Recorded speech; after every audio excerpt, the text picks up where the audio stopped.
नमस्कार दोस्तों, स्वागत है आपका एजुकेशन फैक्ट क्लासेस में। एजुकेशन फैक्ट क्लासेस में आपका स्वागत है। यहाँ हम रीट, एसएससी, सीईटी, रेलवे और यूपीएससी, आरपीएससी से रिलेटेड टॉपिकों के बारे में विस्तृत जानकारी प्राप्त करते हैं। तो आज हमारा जो टॉपिक रहेगा वो रहेगा राजस्थान के राजकीय प्रतीक चिन्हों के बारे में रहेगा।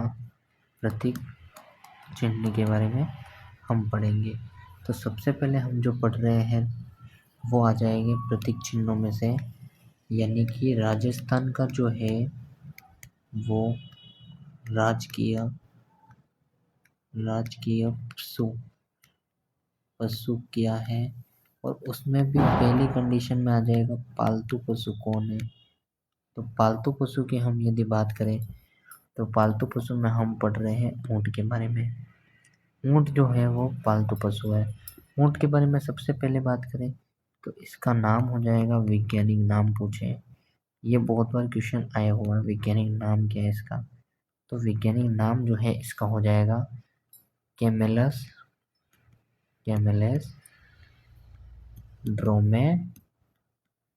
ड्रोमेडेरिस। कैमेलस ड्रोमेडेरिस इसका वैज्ञानिक नाम हो जाएगा।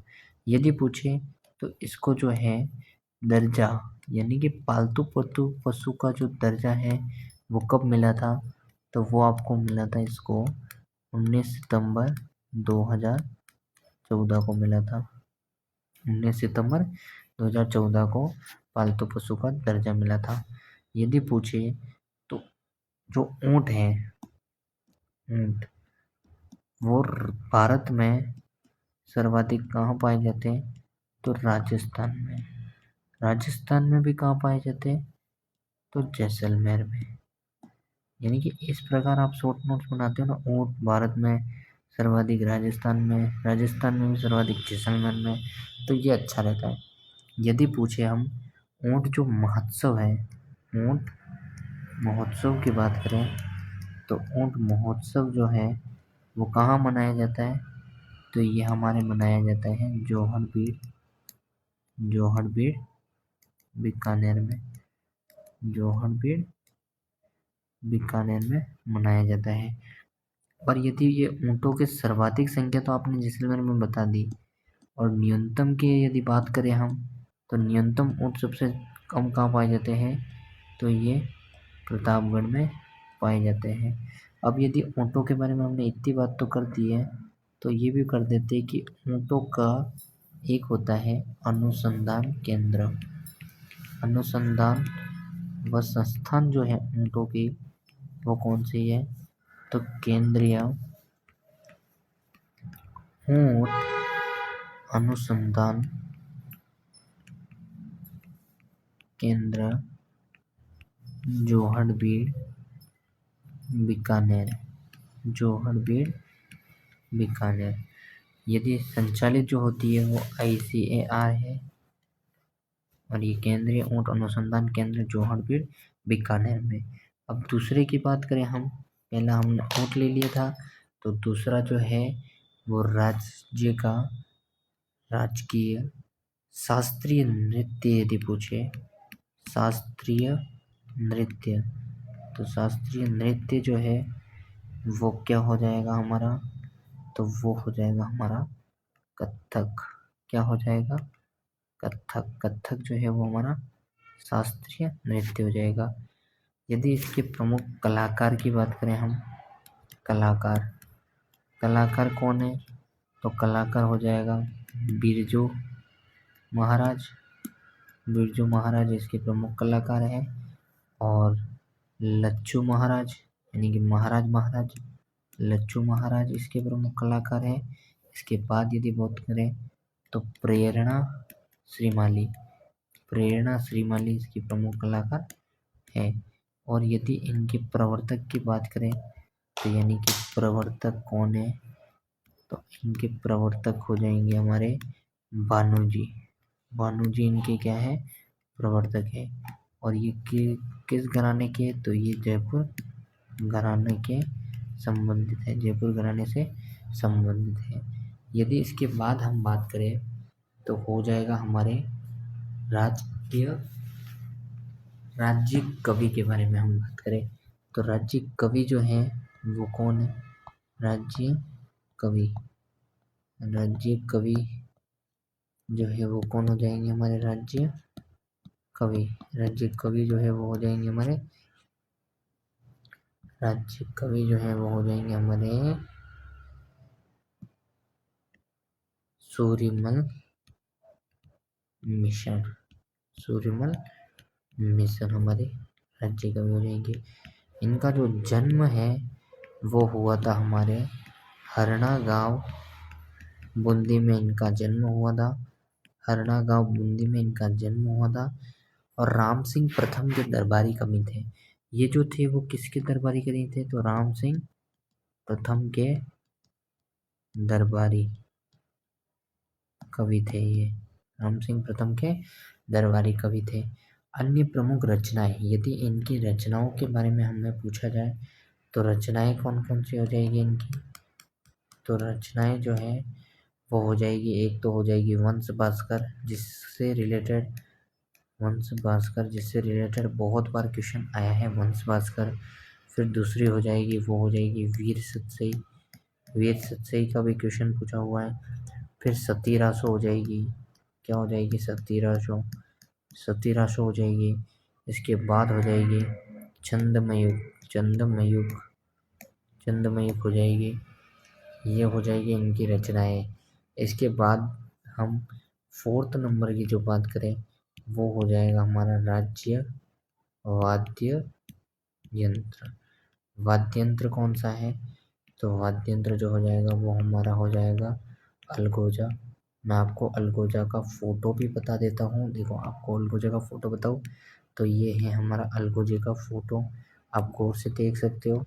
और इनके जो गाने वाले हैं, अलगोजा का वादक जो है वो ये है, और ये इनका नाम है रामनारायण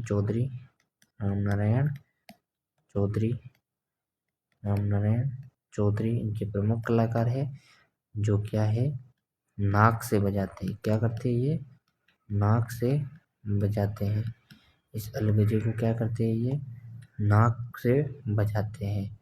अब यदि पूछे तो मुख्यतः क्या होते हैं? बील व कालबेलिया जादू द्वारा बजाया जाता है। इसको कौन बजाता है? मुख्यतः बील व कालबेलिया जाति द्वारा बजाया जाता है। इसके बाद यदि हम बात करें तो राज्य पुष्प की बात करें, वो कौन सा हो जाएगा? राज्य पुष्प, तो राज्य पुष्प जो है वो तो हो जाएगा हमारा रोहिड़ा जो है वो हमारा राज्य पुष्प हो जाएगा। अब इसका वानस्पतिक नाम तो आएगा ही सही, यानी कि वानस्पतिक नाम या साइंटिफिक नेम क्या है इसका? तो इसका साइंटिफिक नेम जो है वो बहुत ही अच्छा नाम है। क्या है? टिकोमेला अंडुलाटा इसका वैज्ञानिक नाम है। इसके बाद यदि इसका उपयोग जो पूछे, उपयोग किस में किया जाता है? तो उपयोग जो है वो इमारती लकड़ी व फर्नीचर में इसका उपयोग किया जाता है। इमारती लकड़ी व फर्नीचर में इसका उपयोग किया जाता है। यदि पूछे इसको दर्जा जो मिला था वो कब मिला था, यानी कि दर्जा यदि इसको कब दिया, तो इसको जो दर्जा दिया था वो हमारे अक्टूबर 1983 को दिया था। मैं आपको लास्ट में एक ट्रिक भी बताऊंगा इनको दर्जा कब दिया था उसके, यानी पुष्प, पक्षी और जो हमारा पशु है और जो हमारा पेड़ है, वृक्ष है, उसकी ट्रिक मैं बता दूंगा आपको। इसका उपनाम जो है वो हो जाएगा मरुस्थल का सागवान कहा जाता है इसको। मरुस्थल का क्या कहा जाता है? सागवान। और सर्वाधिक यदि इसकी बात करें तो सर्वाधिक जो है वो कहाँ हो जाएगा ये? तो ये हमारे पश्चिम में हो जाएगा, यानी कि पश्चिमी राजस्थान। यदि अगला जो हमारा हो जाएगा वो हो जाएगा पुष्प के बाद आ जाएगा हमारा वृक्ष। और वृक्ष का तो आप सभी को नाम वैसे पता ही होगा। राज्य वृक्ष जो होता है वो कौन सा है, तो वो हो जाएगा हमारा खेजड़ी।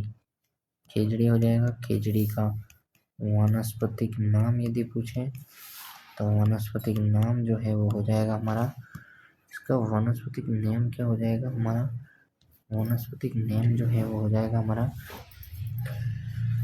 जो है Prosopis. Prosopis cineraria. Prosopis cineraria. Prosopis cineraria इसका वैज्ञानिक नाम है। और इसको जो है वो हमारे 2 मिनट कहाँ गए हम, ये कहाँ आ गई, बैक कैसे होगा ये। Prosopis cineraria. प्रोसोपिस सिनेरेरिया इसका क्या नाम है, वैज्ञानिक नाम है। अब यदि पूछे इसको दर्जा तो दिया गया था, वो कब दिया था, यानी कि दर्जा जो दिया है वो कब दिया है। अभी जस्ट हमने ऊपर जो पढ़ा था वो था रोहिड़ा। रोहिड़े प्लस यानी कि ये जो है अपना वृक्ष। वृक्ष रोहिड़ा जो है वो फूल है, यानी कि पुष्प है। पुष्प और वृक्ष को दर्जा जो दिया था वो साथ में दिया था, यानी कि 1983। अब दोनों को याद करने की ट्रिक बता रहा हूँ, ट्रिक बता देता हूँ। चलो आपको अभी ट्रिक बता देता हूँ।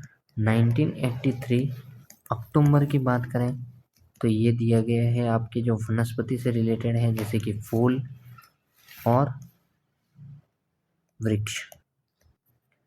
और यदि बोले जूलॉजी से रिलेटेड, यानी कि आपके जंतु और पक्षी, यानी कि राष्ट्रीय जीव कौन सा है, राष्ट्रीय पालतू पशु कौन सा है, जंतु मतलब पशु, और फिर पक्षी हो जाएगा पशु पक्षी कौन सा है, तो पशु जो हो जाएगा वो आपके चिंकारा हो जाएगा, और पक्षी जो हो जाएगा वो आपके हो जाएगा घोड़ावन। तो इसके बारे में अभी हम डिटेल करेंगे। पहले पहले हम यहाँ पे बात करते हैं, जो हमने यहाँ पढ़ा है ना उसके बारे में बात करते हैं, और ये ट्रिक भी मैं आपको आगे बताऊँगा। रोहिड़ा इन सब के बाद रुको एक बार करते हैं। सबसे पहले दर्जा जो दिया है इसको वो दिया है हमारे अक्टूबर 1983 को दर्जा दिया है। सर्वाधिक जो खेजड़ी है वो हो जाएंगे हमारे शेखावटी में हो जाएंगे। सर्वाधिक जो हो जाएंगे वो कहाँ हो जाएंगे, सर्वाधिक जो है वो शेखावटी में हो जाएंगे। यदि हम बात करें शेखावटी में हो जाएंगे। और खेजड़ी के फूल को क्या कहते हैं, खेजड़ी, खेजड़ी के फूल को तो कहते हैं मिंजर, फूल को कहते हैं मिंजर। और फल है, फल को कहते हैं सांगरी, फल को कहते हैं सांगरी या खोखा, फल को कहते हैं सांगरी या खोखा। पत्तियों को क्या कहते हैं, पत्तियाँ, पत्तियों को कहते हैं लौंग, ये इम्पोर्टेंट है। फूल को कहते हैं मांजर और पत्तियों को कहते हैं लौंग। फल को क्या कहते हैं सांगरी, जिसको जीआई टैग भी मिला हुआ है, जीआई टैग मिला हुआ है। ठीक है। धार्मिक संबंध की बात करें तो खेजड़ी का धार्मिक संबंध से क्या रिलेटेड है, तो खेजड़ी के नीचे जो होता है वो थान होता है। क्या होता है, थान होता है। और किस लोक देवता का थान होता है इसके नीचे, तो गोगा जी का थान होता है इसके नीचे। किसका थान होता है, तो गोगा जी का थान होता है इसके नीचे। इसके बाद जुंजार जी का थान भी होता है, जुंजार जी जो होते हैं उनका थान भी होता है, जुंजार जी की पूजा की जाती है इसके नीचे। केसरिया कुंवर जी का भी थान होता है। क्या होता है, केसरिया कुंवर जी का भी। केसरिया कुंवर जी जो है वो कौन है, तो वो इनके पुत्र हैं, यानी कि गोगा जी के पुत्र जो है वो क्या है, केसरिया जी कुंवर। अब यदि महत्वपूर्ण तथ्य की बात करें तो बीकानेर के राज्य चिन्ह माटो, माटो की बात करें तो माटो क्या हो जाएगा, बीकानेर का राज्य चिन्ह है, राज्य चिन्ह जो है बीकानेर का है। तो क्या हुआ, खेजड़ली दिवस जो है वो क्या है, खेजड़ली दिवस, तो खेजड़ली दिवस, खेजड़ली दिवस जो है वो कब मनाया जाता है, तो ये हमारे मनाया जाता है 12 सितंबर 12 सितंबर 1978 से मनाना शुरू किया है और अभी आज तक 12 सितंबर को क्या मनाया जाता है, खेजड़ली दिवस मनाया जाता है। और बात करें हम खेजड़ली मेले की, यदि मैं बात करूँ खेजड़ली मेला जो है वो कब लगता है, तो वो हमारे लगता है भाद्रपद महीने में लगता है। भाद्रपद शुक्ल दशमी को इनका मेला लगता है, भाद्रपद शुक्ल दशमी को मेला लगता है। और वो लगता है खेजड़ली मेला खेजड़ली गांव में ही लगता है। खेजड़ली गांव कहाँ आ जाएगा, तो ये हो जाएगा हमारे जोधपुर में। खेजड़ली गांव कहाँ हो जाएगा, जोधपुर में लगता है। और ये जो है वो जब लगता है खेजड़ली गांव में, और ये वृक्ष मेला जो है वो क्या है, एकमात्र मेला है, एकमात्र वृक्ष मेला है, एकमात्र वृक्ष मेला है। यह विश्व का, राजस्थान का ही नहीं, भारत का ही नहीं, वर्ल्ड का एकमात्र मेला माना जाता है इसको। खेजड़ी के संरक्षण, यानी कि खेजड़ी की बात करें तो खेजड़ी के संरक्षण से रिलेटेड हम बात करें तो क्या क्या किया गया है, operation operation Khejra, operation Khejra जो है वो शुरू किया था हमारे 1991 में, ऑपरेशन खेजड़ा शुरू किया था। और खेजड़ली की घटना के बारे में तो आप सभी ने सुना ही होगा कि खेजड़ली की घटना क्या हुई थी। तो खेजड़ली की जो घटना हुई थी उसके बारे में हम बात करें, खेजड़ली की घटना इसके बारे में यदि बात करें तो ये कब हुई थी, तो ये हुई थी हमारे 1730 को। और जब जो थे वो हमारे कौन थे, किसके द्वारा इसका नेतृत्व किया गया था, तो नेतृत्व किया गया था, ये वैसे खेजड़ली की घटना खेजड़ली गांव में ही हुई थी, खेजड़ली गांव में हुई थी। और खेजड़ली गांव कहाँ है, जोधपुर में, जोधपुर में। और उस समय जो शासक थे वो थे अभय सिंह, यानी यहाँ पे शासक जो थे वो कौन थे, अभय सिंह थे उस समय शासक। और अमृता देवी जो इन्होंने नेतृत्व किया था, यहाँ पे अमृता देवी बिश्नोई ने नेतृत्व किया था, अमृता देवी ने यहाँ पे क्या किया था, नेतृत्व किया था। 363 लोगों ने अपनी जान दी थी, यानी कि शहीद हुए, बलिदान दिया इन्होंने। अब हम दूसरा राज्य प्रतीक चिन्ह की बात करेंगे, राज्य पक्षी के बारे में। अब देखो मैं पहले आपको खेजड़ली का फोटो बता देता हूँ। ये है हमारा खेजड़ी, ये जो है उसको बोलते हैं खेजड़ी। यहाँ पे जो फली लगती है उसको बोलते हैं सांगरी, सांगरी के यानी यहाँ पे फल लगते हैं। इसके बाद यदि हम बात करें यहाँ पे तो ये खेजड़ली है, और ये का वैज्ञानिक नाम बता दिया मैंने आपको, प्रोसोपिस ने दे दिया था। उसके बाद पक्षी की बात करें तो पक्षी जो है हमारा वो हो जाएगा, उसका भी फोटो मैं बता देता हूँ। ये है हमारा पक्षी, ये जो है हमारा वो क्या है, तो ये हमारा पक्षी हो जाएगा, ये हमारा पक्षी है घोड़ावन। इसका नाम जो है वो क्या है, घोड़ावन। यदि इसको मैं बीच में रख के इसके चारों तरफ मैं फोटो बना करके आपको एक अच्छे से डायग्राम के रूप में बताऊं कि घोड़ावन के बारे में क्या क्या पढ़ने लायक है, तो बता रहा हूँ। देखो ये है घोड़ावन। सबसे पहले बात करते तो घोड़ावन क्या है, घोड़ावन एक पक्षी है, क्या है, पक्षी है। पक्षी है तो इसका वैज्ञानिक नाम तो होगा इसी, तो क्या है इसका वैज्ञानिक नाम, ऑर्डियोटिस, ऑर्डियोटिस नाइग्रिसेप्स। क्या है इसका, ऑर्डियोटिस नाइग्री नाइग्रिसेप्स, ये इसका वैज्ञानिक नाम है, ऑर्डियोटिस नाइग्रिसेप्स। यदि पूछे इसका प्रमुख क्षेत्र, क्षेत्र जो है वो क्या है, यदि इसका पूछे प्रमुख क्षेत्र तो क्षेत्र जो है वो क्या हो जाएगा, सोकलिया अजमेर, सोकलिया अजमेर, सोकलिया अजमेर इसका प्रमुख क्षेत्र है। प्रजनन केंद्र की बात करें तो शम शम सम कहाँ आता है, यह आता है जैसलमेर में, सम जो है वो जैसलमेर में आता है। और शुभंकर, शुभंकर कहाँ का है ये, यानी कि हम पूछे किस डिस्ट्रिक्ट का शुभंकर है, घोड़ावन, घोड़ावन शुभंकर किस डिस्ट्रिक्ट का है, तो ये हो जाएगा हमारा जैसलमेर का, किसका हो जाएगा, जैसलमेर का। और प्रजनन स्थली यानी कि ये प्रजनन कहाँ करता है, तो प्रजनन जो है इसकी स्थली वो हो जाएगी हमारी सेवनगास। सेवनगास, सेवनगास क्या है, सेवनगास। उसका वैज्ञानिक नाम जो है वो क्या है, लसीथुस सीडिकोस, लसीथुरस सीडिकोस, लसीथुरस सीडिकोस। क्या नाम है इसका, लसीथुरस, लसीथुरस सीडिकोस इसका वैज्ञानिक नाम है। महत्वपूर्ण तथ्य की बात करें तो 5 जून 2013 को प्रोजेक्ट ग्रेट इंडियन बस्ट प्रारंभ किया था। कब किया था, 5 क्या था जून, 5 जून, 5 जून, 5 जून 2013 को किया था इसको, 5 जून 2013 को किया था ग्रेट इंडियन बस्टर्ड प्रोग्राम। गोडावण पर डाक टिकट, यदि ये सबसे इम्पोर्टेंट है कि गोडावण पर डाक टिकट जो जारी किया था वो कब किया था, डाक टिकट, डाक टिकट जो जारी किया था हमने वो कब किया था, 2.30 पैसे का डाक टिकट जारी किया था और नवंबर 1980 में किया था। नवंबर 1980 में हमने गोडावण पर डाक टिकट जारी किया था। इसके बाद यदि हम अगले जो बात करें तो उसका नाम है राज्य पशु।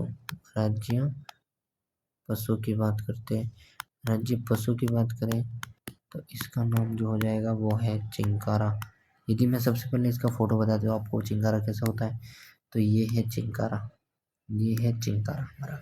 इसके बाद यदि हम बात करें तो वैज्ञानिक नाम जो है वो इसका क्या हो जाएगा, इसका वैज्ञानिक नाम हो जाएगा गजेला बनेटी। इसका वैज्ञानिक नाम जो हो जाएगा वो हो जाएगा हमारा गजेला बनेटी। यदि इसको पशु का दर्जा जो है वो कब दिया गया था, पालतू पशु की तो मैंने बात कर दी, वो ऊँट है अपना। इसको पशु का जो दर्जा दिया था वो 22 मई को दिया था, 22 मई 1981 को। अब यदि बात करोगे आप पशु के बाद में पक्षी की बात करनी रहेगी थी, तो पक्षी को भी जो दर्जा दिया गया था ना वो भी 1981 को ही दिया गया था और मई 1981 को ही दिया गया था, 1981 को ही दिया गया था उसको। फिर प्रमुख क्षेत्र की बात करें हम तो ये हो जाएगा नाहरगढ़, नाहरगढ़ अभ्यारण्य, नाहरगढ़ अभ्यारण्य में सर्वाधिक पाए जाते हैं। यदि ये चिंकारा जो है वो शुभंकर किस जिले का है, शुभंकर किस जिले का है ये, तो ये हो जाएगा हमारा गंगानगर जो डिस्ट्रिक्ट है उसका क्या हो जाएगा, शुभंकर हो जाएगा। राष्ट्रीय मरू उद्यान जैसलमेर में भी ये पाया जाता है। तो ये हमने बेसिकली कुछ फोटो रह गए हो, जैसे ऊँट को तो आपने सबने देख ही रखा है, तो ये तो जो है वो पालतू पशु में आता है, ये जो है वो क्या है, पालतू पशु में आता है, ये जो है वो पालतू पशु में आता है। यानी पालतू पशु की बात करें तो ऊँट हो जाएगा और जंगली जो पशु की बात करें तो जंगली पशु में हमारा हो जाएगा चिंकारा। इसको तो 2014 में जोड़ा गया है और इसको जो है वो 1981 में जोड़ा गया है, यानी कि मई 1981 में। अब आज का ये टॉपिक हम ख़त्म करते हैं। उम्मीद होगी कि अगर आपको अच्छा लगा हो तो आप चैनल को क्या करें, सब्सक्राइब करें और हमारे को लाइक करें। इस वीडियो को अगर पसंद आया हो तो लाइक करना ना भूलें। Best of luck your exam, best of luck, best of luck your exams. Okay, thank you watching my video.